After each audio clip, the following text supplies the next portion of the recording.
আমি এখানে ইফতারের জন্য শামী কাবাব আর সিঙ্গারা বানিয়ে রাখবো। তো আসসালামু আলাইকুম, সবাই কি খবর, কেমন আছেন? আশা করি সবাই অনেক ভালো আছেন। কাবাব বানানোর জন্য আমি এখানে আগে থাকতে ভিজিয়ে রাখা ছোলার ডাল, গরুর মাংস, পেঁয়াজ, মরিচ আর আদা রসুন বাটা, আমি পরিমাণ মতো হলুদ, জিরার গুঁড়া আর একটু ধনিয়ার গুঁড়া দিয়েছি, লবণ দিয়ে পরিমাণ মতো, আর তেল দিয়ে এখানে আমি পানি দিয়ে রান্নাটা বসিয়ে দিব।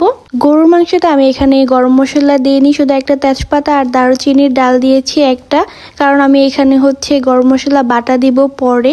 এর একদিন আগে আমি এগুলোকে বানিয়ে নিচ্ছি, এগুলোকে আমি ফ্রিজিং করে রাখবো, তাহলে চাইলে ইফতারে ভাজা যাবে। মাংসটা বলক আসার পর আমি এখানে গরম মশলা বাটা দিয়ে দিব, পরে আমি এটাকে ঢেকে দিব এই মাংসটা হওয়ার জন্য। আর এই সাইডে আমি সিঙ্গারার জন্য আরেকটা মাংস রান্না করে নিচ্ছি। এখানে আমি কিছু গরম মশলা দিয়েছি, পেঁয়াজটাকে একটু ভাজা ভাজা করে এখানে আমি আদা রসুন বাটা দিয়ে দিয়েছি, এরপরে পানি দিয়ে এখানে পরিমাণ মতো লবণ দিয়ে দিব। আর এদিকে আমি এখানে একটু হলুদ, জিরা আর ধনিয়া দিয়ে মশলাটাকে ভালোভাবে কষিয়ে নেব। আর এদিকে আমি এখন মশলাটা কষানোর পরে এদিকে আমি ছোট ছোট করে গরুর মাংস কেটে দিয়েছি, এরপরে মশলাটার ভিতরে গরুর মাংসটা দিয়ে দিয়েছি, দুইটা একসাথে ভালোভাবে এখন একটু কষিয়ে নেব। পাশাপাশি আমি এখানে কাবাবের মাংসটাও দেখছিলাম, পানিটা অনেকটা কমে আসে। আর এদিকে সিঙ্গারা বানানোর যে মাংসটা, এটা ভালোভাবে আমি কষিয়ে নিয়েছি।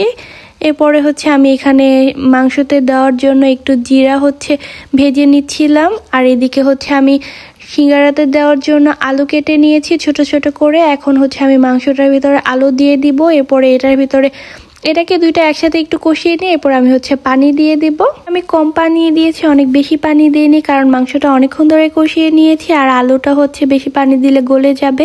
এখানে আমি জিরা ভেজে রাখা জিরাগুলোকে বেটে এরপরে মাংসের উপরে দিয়ে দিচ্ছি। এখানে একটু লাড়াচাড়া দিয়ে মাংস থেকে আমি গরম মশলাগুলোকে এখন উঠিয়ে নেব, কারণ খাবারের সময় এটা মুখে পড়লে ভালো লাগে না। তো আমি এখানে কেটে রাখা মরিচগুলোকে দিয়ে দিচ্ছি, এটা আমি শেষের দিকে দিয়েছি যাতে কাঁচা মরিচের একটা ফ্লেভার থাকে। আর আমি এখানে সিদ্ধ করে রাখা কিছু ডালও দিয়েছি, এটা আমি প্রথমবার দিয়েছি ট্রাই করার জন্য। আর পাশাপাশি এইদিকে আমার কাবাবের মাংসটাও রান্না হয়ে যায়। এখন আমি কাবাবের মাংসটাকে একটু ঠান্ডা করে এখন বেটে নেব। আমার মাংস বাটা শেষ। এখানে আমি মাংসতে কাঁচা পেঁয়াজ, মরিচ আর ধনিয়া পাতা দিয়ে এখানে একটু লবণ দিয়ে এটাকে মেখে নেব ভালোভাবে। এখানে আমি একটা ডিম অ্যাড করেছি, ডিম দিতে হয়। তো আমি এখানে পরিমাণ বুঝে এরপরে আমি আরেকটা ডিম লাগলে আরেকটা ডিম অ্যাড করব। এটা বানানোর সময় বোঝা যায়, যদি কাবাবটা খুলে আসে বেশি শক্ত হয়ে যাওয়ার কারণে, আবার বেশি পাতলাও করা যাবে না, তাহলে হবে না। এরপর আমার আরেকটা ডিম লাগে, আমি আরেকটা ডিম দিয়ে এখানে আমি বানিয়ে নিচ্ছিলাম। এখানে আমার সবগুলো বানানো শেষ। এইদিকে আমি আটা রেডি করে নেব সিঙ্গারার জন্য। আমি আটার ভিতরে লবণ দিয়ে দিয়েছি, এরপরে তেল দিয়ে এটাকে ভালোভাবে মেখে নেব।